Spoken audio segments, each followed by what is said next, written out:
Hi, this is Joel Riley, and I want to give you a long overdue demo of my game Pixelogic Picross Enhanced. Now, there's an iPhone version, but I'm going to show you the iPad version today. Now, for those who aren't familiar, Picross is a logic puzzle game, kind of like a mixture between Sudoku and Minesweeper. In this game, we have puzzle sizes ranging from 5x5 to 25x25, so it's basically from difficulty from very easy to very difficult. Now let's try 10x10, which is kind of a moderate difficulty. We have a bunch of built-in puzzles here, as you can see, and each one has a different name that kind of gives a hint of what the image that you'll reveal will be once you complete the puzzle. This one's called Frosty, so let's play this one here. Now this is Picross, and basically this is a 10x10 grid, and for each row and column we have a number that represents the number of consecutive cells filled in for that row or column. And then as we go filling in cells, it reveals a picture in the end and we win the game. Now just to show you how this works, so right here this says 5 besides this row here. That means there's 5 cells filled in consecutively, and then the rest are just empty spaces. And what we are trying to do is touch the cells that are compose the picture, not the other ones, otherwise we'll get marked wrong and we could lose the game. Now since this says 5 and there's 10 cells in this row, we don't have enough information now to know which cells to select, because it could be these 5 here or it could be these 5 here. So there's nothing we can do right now for that one. So what we can do is just look around for an easier row or column to start off with. Now this one at the bottom here says 10, which means there's 10 filled in a row. Now since we only have 10 cells in the row itself, we know each cell is filled in, so that's a pretty easy one to start off with.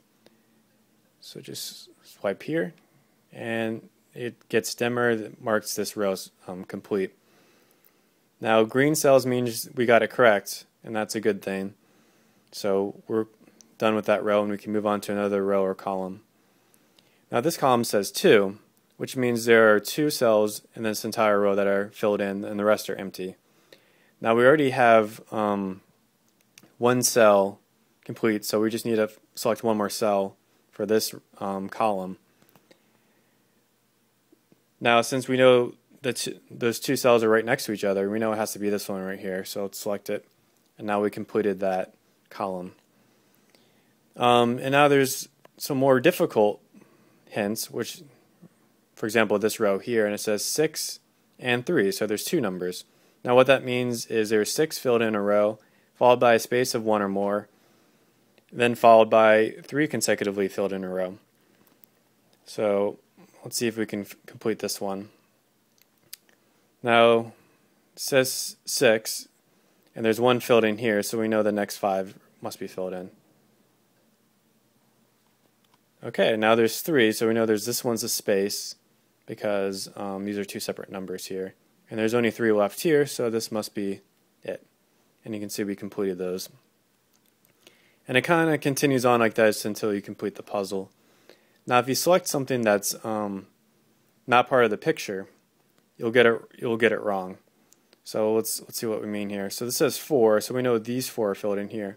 But what if I selected this one here? It says and it gives me an X because I got it wrong. And you can see in the corner here there's 5 X's, which means if I get 5 wrong, then it's a game over. And we have to start over again, and we don't want that. So try to avoid doing that and just play carefully.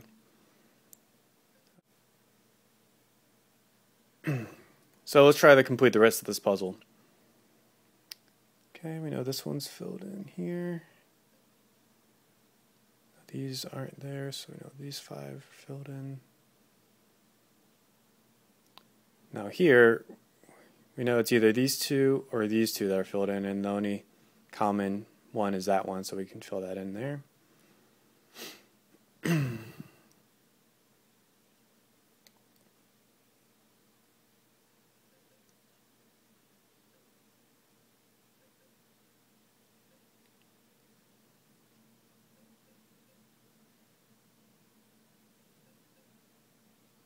Alright, so I completed the puzzle, and you can see it kind of reveals a picture of a snowman, Frosty the Snowman, so that makes sense. And you can see in the top right-hand corner is my time that I completed in. It says 5 minutes and 22 seconds. And I actually completed in 4 minutes and 22 seconds. So what it does is it gives me a minute of penalty time for each one I get wrong. Alright, so let's continue.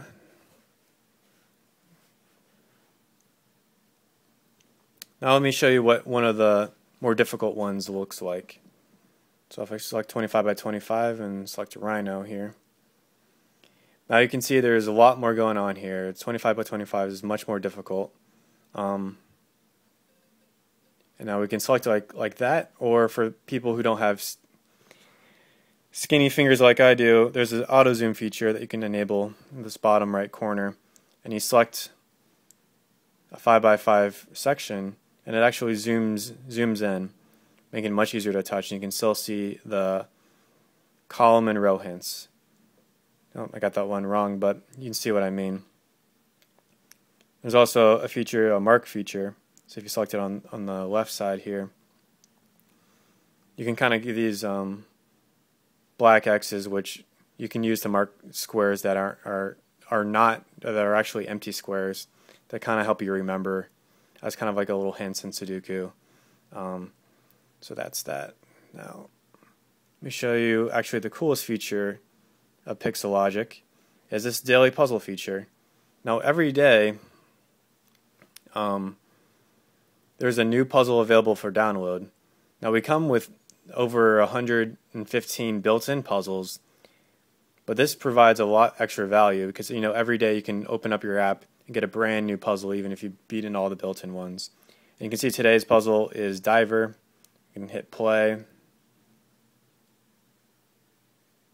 And this is a brand new puzzle downloaded just for today. Let's go back here. Now the cool thing is, since this app has been available since June 2009, is we have hundreds and hundreds of archived daily puzzles. So I can go to September 2010, and you can see I can click on the 25th here and download that puzzle that was the daily puzzle for September 24th. And it's really cool, and it adds a lot extra value because this gives you so many more puzzles that you can play, and there's a new one every day, so you just keep coming back to this app. You'll never get bored. Now the last feature I want to show you is the puzzle creator. Now this is cool that you can create your own Picross puzzles. So create new, let's create a 15 by 15.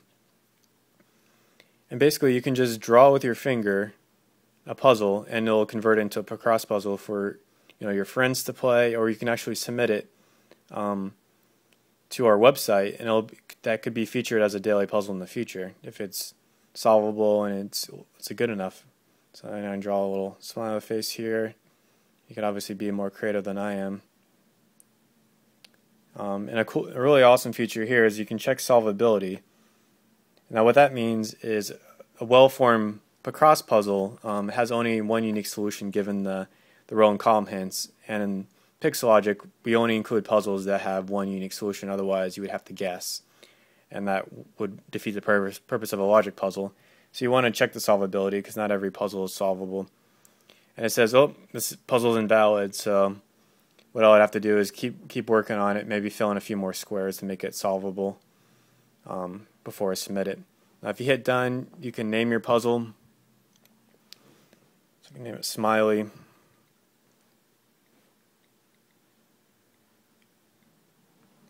Now and you can hit upload and save puzzle to actually submit it to be considered to be a daily puzzle, and it can be played by the other Pixelogic users if it's featured one day, or you can just hit save only, and then you can play it yourself, or give your iPad to your friend to say, hey, check out my Picross puzzle I just made. You can hit play and see if your friend can solve it. Alright, so that's it for Pixelogic for iPad. Check it out in the App Store, and there's also an iPhone version for those who have iPhones, so check it out. Thank you.